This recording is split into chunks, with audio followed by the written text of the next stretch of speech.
So this is 3 feet to ground level.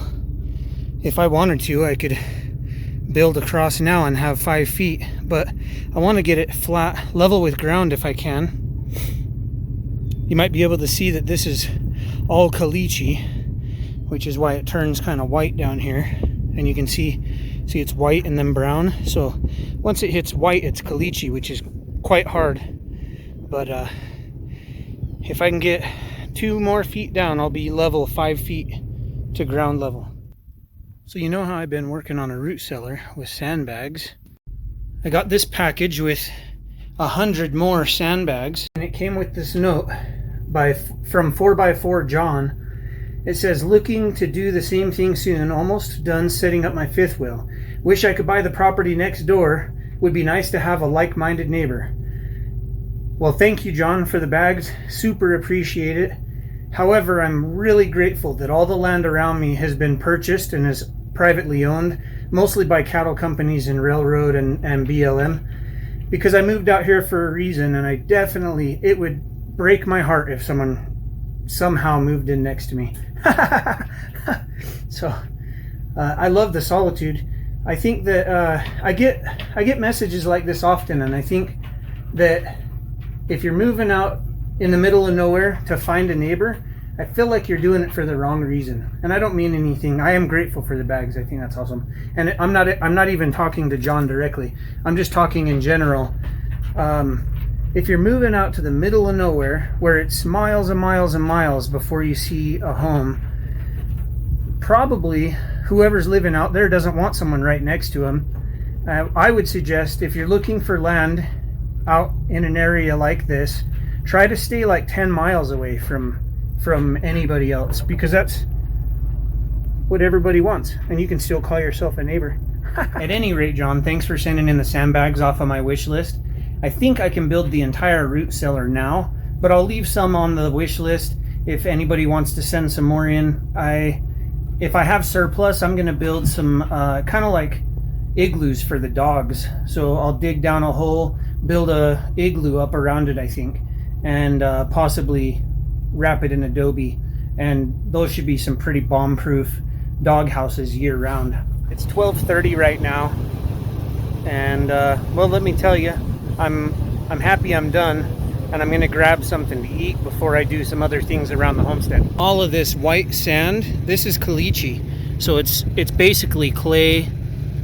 It gets pretty hard, like these chunks you can see, and that white layer, so the last like 2 feet is all caliche.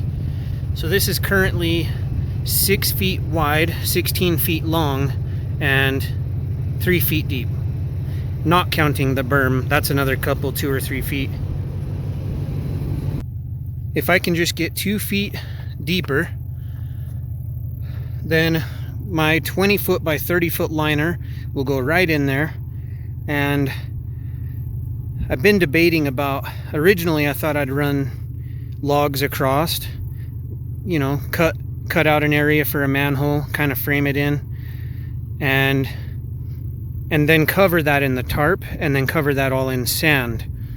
But that would leave the logs inside, which wouldn't really be a problem. Even if you had to replace them, you know, you wouldn't have to till the liner was gone anyway, and it'd be a lot easier to redo it than to do a brand new one. But I thought if I could stretch it out enough, kind of start to lock the tarp in place, and then lay the logs across over top of the tarp, that might be best, because then the only thing that could touch water is plastic, the vinyl liner, and then I can still just do a manhole, and then I'll do an additional pipe area.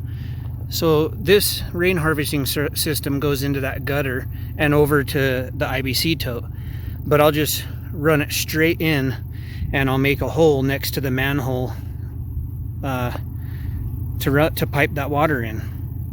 So that's the plan. You know, I'm gonna put in a liner, I'm gonna lay logs, I'm gonna, you know, possibly do the liner first, then lay logs, put in a manhole, cover everything in sand, and I'm trying to get 5 feet deep so that I can carve it all out, that when it's buried, it'll just be level ground, and the only thing you'll see is a manhole and the pipe gun going into it. I've had a few people ask me, I'm not sponsored by billboardvinyls.com, but that's where I ordered mine. To do this, it's 16 feet long, 6 feet wide, 5 feet deep. If you order a 20 foot by 30 foot tarp, that should line that area, and then you could get you know, a smaller tarp to cover it. So you want to make sure, since it's 6 feet wide and 16 feet long, you'd want to do like an 8 by 20 so that you have plenty of extra tarp to cover in dirt. Another benefit, if I get it all the 5 feet deep, then I won't need much of this sand to cover it, and that'll allow me to use this caliche to build some adobe, and I'm hopefully going to build some sandbag igloo style dog houses, and then cover them in adobe. It's something else I've never seen anyone do. I just have ideas that pop up, and we'll keep trying them. And you know, I guess if you've never failed or had a mistake or made a mistake, then you've never tried something original or new, right?